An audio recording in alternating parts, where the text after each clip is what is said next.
Computer backdated, চলছে না, speed নেই। কিন্তু যখন কিনেছিলেন তখন তো চলতো।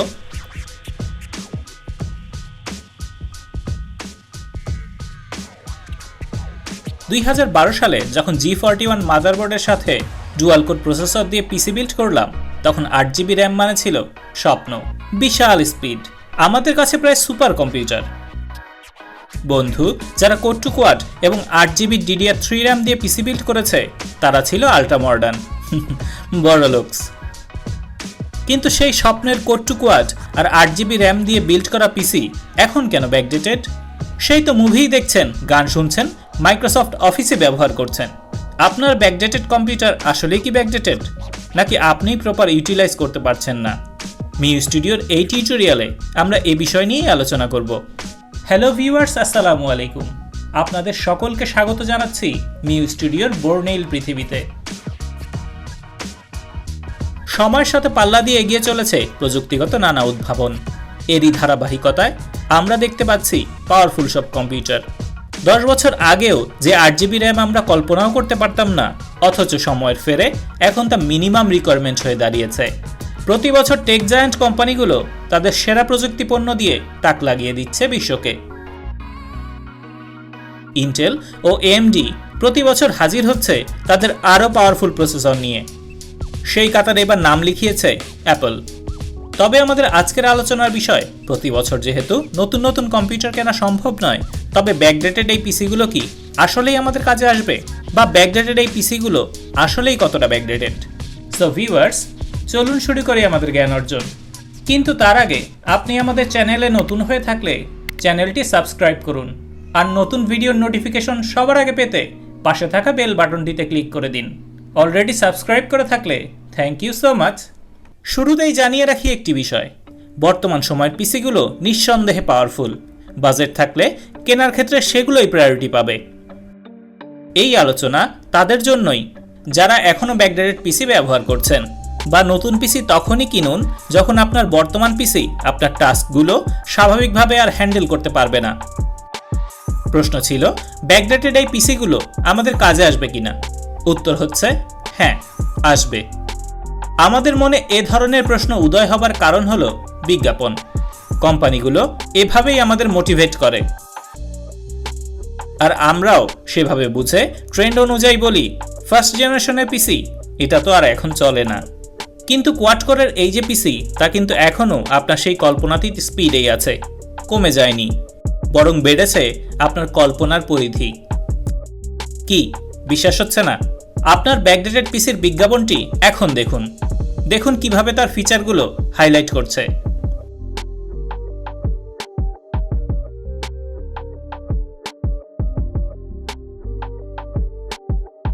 আসুন জেনে নেই কল্পনাতীত সেই পিসিগুলো এখন কেন স্লো হয়ে যাচ্ছে।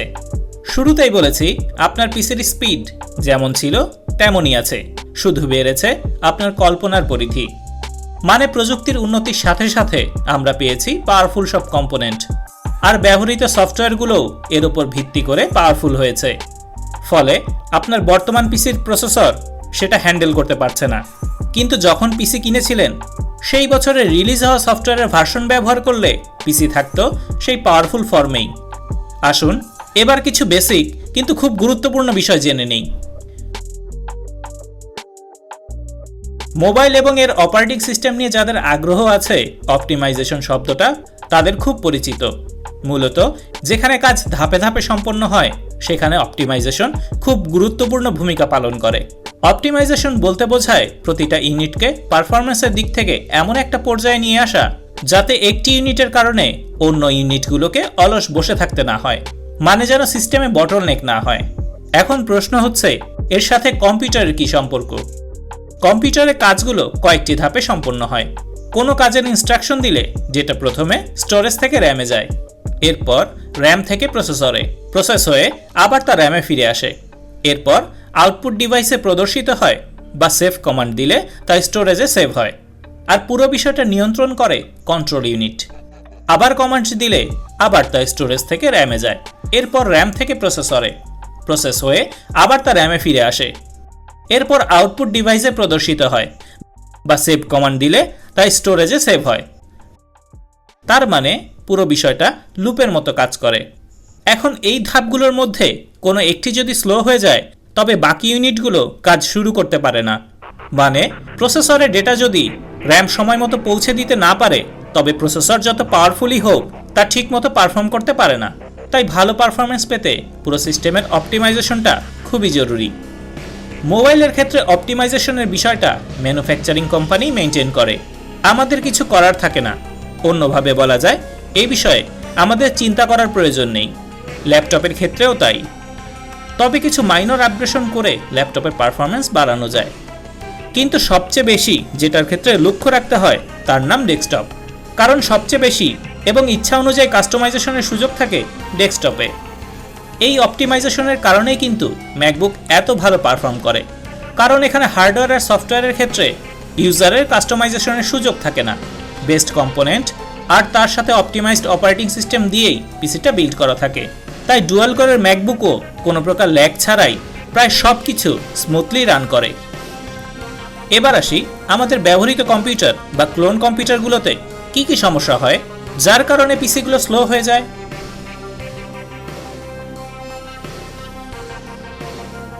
হ্যাঁ, হার্ড ডিস্ক হলো সেই কম্পোনেন্ট যা সিস্টেমে সবচেয়ে কম গতিতে কাজ করে। ফলে পর্যাপ্ত র্যাম আর একটি পাওয়ারফুল প্রসেসর থাকার পরও পিসি স্লো কাজ করে। হার্ড ডিস্ক সাধারণত 120 মেগাবাইট পার সেকেন্ডে ডেটা ট্রান্সফার করে। তাই পিসি ফাস্ট করতে চাইলে অন্তত বুট ডিভাইস হিসেবে হলেও 120 জিবির একটি এসএসডি সিস্টেমে ইনস্টল করা উচিত। এসএসডিগুলো সাধারণত 520 মেগাবাইট পার সেকেন্ডে ডেটা ট্রান্সফার করতে পারে, আর এনভিএমই এসএসডি হলে তার স্পিড 3500 মেগাবাইট পার সেকেন্ড হয়। আপনি যদি এখনও স্টোরেজ হিসেবে শুধুমাত্র হার্ড ডিস্ক ব্যবহার করে থাকেন তবে জেনে রাখুন আপনি আপনার বর্তমান পিসির স্পিডের 3 ভাগের 1 ভাগ ব্যবহার করতে পারছেন। তার মানে পিসির স্পিড ঠিকই আছে কিন্তু আপনি ব্যবহার করতে পারেননি। তাই পরামর্শ থাকবে পিসির ফুল স্পিড উপভোগ করতে একটি এসএসডি নিন। 1600 থেকে 1800 টাকার মাঝেই 120 জিবির এসএসডি পেয়ে যাবেন। পর্যাপ্ত র্যাম না থাকলে পিসি স্লো হয়। পিসিতে যা কিছুই রান করুক তা প্রথমে র্যামে লোড হয়। এখন বড় কোনো প্রোগ্রাম রান করলে আর র্যামে পর্যাপ্ত জায়গা না থাকলে প্রসেসর স্টোরেজ থেকেই সরাসরি ডেটা নেওয়া শুরু করে। আগেই বলেছি হার্ড ডিস্ক কতটা স্লো কাজ করে, ফলাফল পিসি স্লো হয়ে যায়। তাই কমপক্ষে 8 জিবি র্যাম ইনস্টল রাখুন।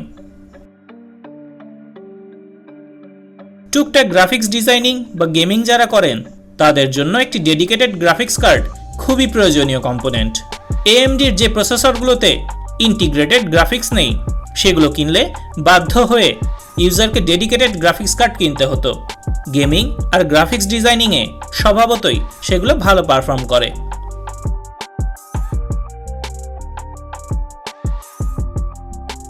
এখন প্রসেসরকে সাপোর্ট দেবার জন্য পিসিতে র্যাম লাগালেন 8 জিবি, কিন্তু গ্রাফিক্স প্রসেসিংয়ের জন্য 120 মেগাবাইট? সিরিয়াসলি? কমপক্ষে 1 জিবির একটি গ্রাফিক্স কার্ড নিন। গেমিং, ভিডিও রেন্ডারিং, এডিটিং এসব কাজে বড় ধরনের পার্থক্য দেখতে পাবেন। আপনার বর্তমান পিসি আপনার অধিকাংশ কাজ করে দেবার জন্য যথেষ্ট। টাইটানিক মুভি রিলিজ হয়েছিল 1997 সালে, বা টার্মিনেটর 2 রিলিজ হয়েছিল তারও আগে 1991 সালে। এসব মুভির গ্রাফিক্স আর ভিএফএক্সও কিন্তু করা হয়েছিল ওইসব ব্যাকডেটেড পিসি দিয়েই। সুতরাং বুঝতে পারছেন চাইলে এই পিসিগুলো দিয়ে কি কি করা সম্ভব। শুধু প্রয়োজন একটু যত্নের। আসুন পিসিটার যত্ন নেই। দুইটি পদ্ধতিতে আপনি আপনার পিসিকে গতিশীল করে তুলতে পারেন। এক, এটাকে আপনি তার যৌবনকালের পরিবেশ তৈরি করে দিন। মানে যে সময়কালটাতে আপনার পিসিকে ধরা হতো খুব দ্রুত গতির প্রয়োজনীয় সফটওয়্যারগুলোর সেই সময় রিলিজ হওয়া ভার্সন ব্যবহার করুন, কারণ ওই ভার্সনগুলো তৈরি করা হয়েছিল এই ধরনের পিসির উপর বেস করেই। আচ্ছা বলুন তো, উইন্ডোজ 10 ভার্সন 2004-এ কি আছে যা 1909-এ ছিল না এবং যা ছাড়া আপনার চলছিলই না? আচ্ছা না হয় এটাই বলুন, উইন্ডোজ 7-এ কি নেই যেটা উইন্ডোজ 10-এ আছে আর আপনার খুব কাজে লাগবে বলে আপনাকে বাধ্য হয়ে উইন্ডোজ 10-এ শিফট করতে হয়েছে? নেই, তাই না? তার মানে অধিকাংশ সময় আমরা অযথাই ভারী অ্যাপ্লিকেশন ব্যবহার করি শুধুমাত্র বলার জন্য যে আমি লেটেস্ট ভার্সন ইউজ করি। এবার আসুন দ্বিতীয় পদ্ধতিতে, আপনার কম্পিউটারকে আধুনিকায়ন করুন। কিভাবে করবেন? আজ আমরা ফার্স্ট জেনারেশনের প্রসেসরে বিল্ড পিসির স্পিড গিয়ার আপ করব, যেগুলোকে অনেকেই বাতিল মাল বলে থাকেন। তো চলুন ৩৫০০ টাকায় কাজ সারি। Core two quad 8 megabyte or 12 megabyte cache ১০০০ থেকে ২০০০ টাকা। SATA 3 SSD 120 অর 240 জিবি ১৬০০ থেকে ২৮০০ টাকা। এডিশনাল 2 জিবি র্যাম ৫০০ টাকা। এই বিল্ডের পিসিতে আপনি অনায়াসেই 64 বিটের উইন্ডোজ 10 সহ গ্রাফিক্সের হালকা কাজগুলো সামলে নিতে পারবেন। আমি ডুয়াল কোর প্রসেসর দিয়েই ইউটিউবের জন্য ভিডিও বানাতাম। প্রিমিয়ার প্রো, ইডিয়াস, ক্যামটেশিয়া, অডিশন সবই ব্যবহার করতাম কাজের জন্য।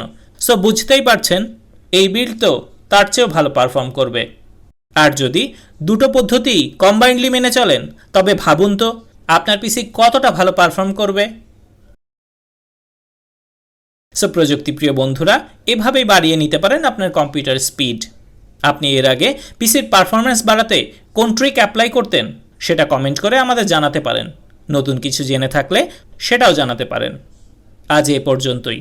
কম্পিউটারের কম্পোনেন্ট সম্পর্কিত তথ্য জানতে কমেন্ট সেকশনে কমেন্ট করতে পারেন। পিসি সম্পর্কিত নতুন নতুন ট্রিক্স জানতে মিও স্টুডিও চ্যানেলটি সাবস্ক্রাইব করুন এবং নতুন ভিডিও নোটিফিকেশন পেতে পাশে থাকা বেল বাটনটিতে ক্লিক করে দিন। কোনো প্রশ্ন বা পরামর্শ জানাতে অবশ্যই কমেন্ট করুন। যে কোনো প্রয়োজনে হেল্প লিখে আপনার সমস্যা কমেন্ট করুন, আমি দ্রুতই তার রিপ্লাই দেব। ভালো থাকুন আর জানতে থাকুন বিভিন্ন তথ্য। Happy watching. আল্লাহ হাফেজ।